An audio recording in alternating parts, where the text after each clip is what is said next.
नमस्कार। चलिए आज एक ऐसी कहानी सुनते हैं जो हमें हमारी सबसे कीमती चीज यानी कि वक्त की असली कीमत समझाएगी। अक्सर ऐसा होता है ना कि हम सोचते हैं अरे ये काम तो कल कर लेंगे, और वो कल कभी आता ही नहीं। तो चलिए देखते हैं कि इस छोटी सी आदत का अंजाम कितना बड़ा हो सकता है। तो हमारी कहानी का जो हीरो है वो भी इसी बाद में कर लूंगा वाले जाल में फंसा हुआ है।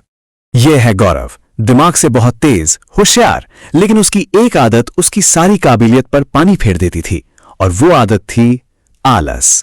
तो गौरव का दिन गुजरता कैसे था? भाई पढ़ाई लिखाई में तो मन बिल्कुल नहीं लगता था। कीमती से कीमती वक्त या तो दोस्तों के साथ गपशप में निकल जाता या फिर घंटों तक फोन पर रील स्क्रॉल करने में। और अगर कोई उसे समझाने की कोशिश भी करता तो उसके पास एक ही जवाब होता था, हाँ कर लूंगा बाद में। और इसका नतीजा वो तो साफ दिख रहा था। जहां उसके दोस्त अपनी जिंदगी में आगे बढ़ रहे थे, कोई अच्छी नौकरी पा रहा था, कोई अपना काम शुरू कर रहा था, वहीं गौरव खुद को हर रेस में सबसे पीछे पाता था, और ये एहसास उसे अंदर से खाए जा रहा था।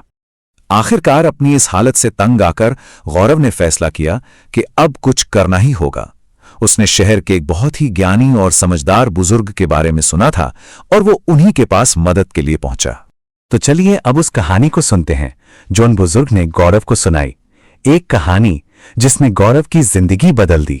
बुजुर्ग ने गौरव को देखते ही उसकी परेशानी की जड़ पकड़ ली। उन्होंने कहा, बेटा, तुम्हारी सारी मुश्किल इस वजह से है क्योंकि तुम समय की कीमत नहीं समझते। चलो मैं तुम्हें एक कहानी सुनाता हूं। ये कहानी है एक बहुत ही दयालु राजा की और एक गरीब आलसी आदमी की जो अपनी हर नाकामी का ठीकरा किस्मत और दूसरों पर फोड़ता रहता था। एक दिन राजा ने उस आदमी को एक ऐसा मौका दिया जो शायद ही किसी को मिलता है।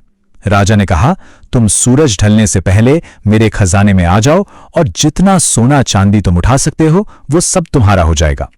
सोचिए, एक ऐसा सौदा जो उसकी पूरी जिंदगी पलट सकता था। ये सुनते ही वो आदमी तो खुशी से पागल ही हो गया। भागा भागा घर गया और अपनी पत्नी को ये खुशखबरी सुनाई।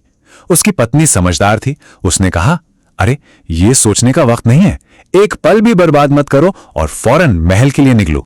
लेकिन उस आदमी के दिमाग में वही पुरानी बात आई, अरे अभी तो पूरा दिन पड़ा है। इसी सोच में उसने पहले तो बड़े आराम से खाना खाया, फिर उसे लगा कि थोड़ी झपकी ले लेनी चाहिए और वो 2 घंटे के लिए सो गया।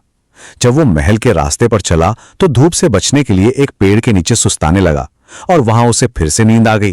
पूरे 4 घंटे के लिए, हर बार बस एक ही बहाना, अभी बहुत टाइम है। और अब उस आलस की, उस देरी की कीमत चुकाने का वक्त आ गया था।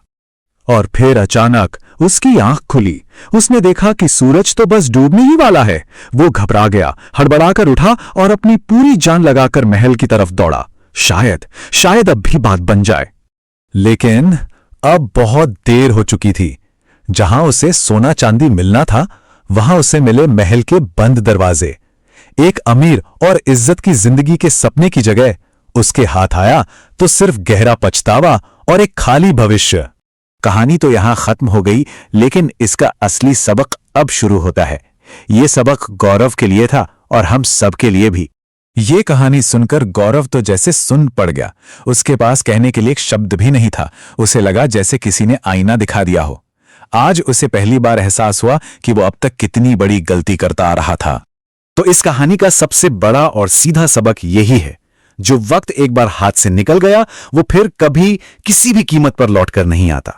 बस उस एक दिन ने गौरव को पूरी तरह से बदल दिया। उसने अपनी बाद में कर लूंगा वाली आदत को हमेशा के लिए छोड़ दिया, अपने लक्ष्यों पर ध्यान लगाया और इतनी मेहनत की कि देखते ही देखते वो अपने कॉलेज का सबसे होनहार छात्र बन गया। तो इस पूरी कहानी से हमें क्या सीखना चाहिए? पहली बात कि समय ही हमारी असली दौलत है। दूसरी, हर मौके की एक एक्सपायरी डेट होती है। अगर वो निकल गई तो हाथ में सिर्फ पछतावा रह जाता है। और इसीलिए किसी भी काम को करने का सही समय कल या बाद में नहीं, बल्कि हमेशा अभी होता है। कहानी के उस आदमी की तरह हम सबका सूरज भी तो हर पल ढल ही रहा है ना? हर गुजरता पल हमें आखिर की तरफ ले जा रहा है। अब सवाल यह है कि इस कीमती समय का इस्तेमाल कैसे करना है। यह फैसला हर किसी को खुद ही करना होगा।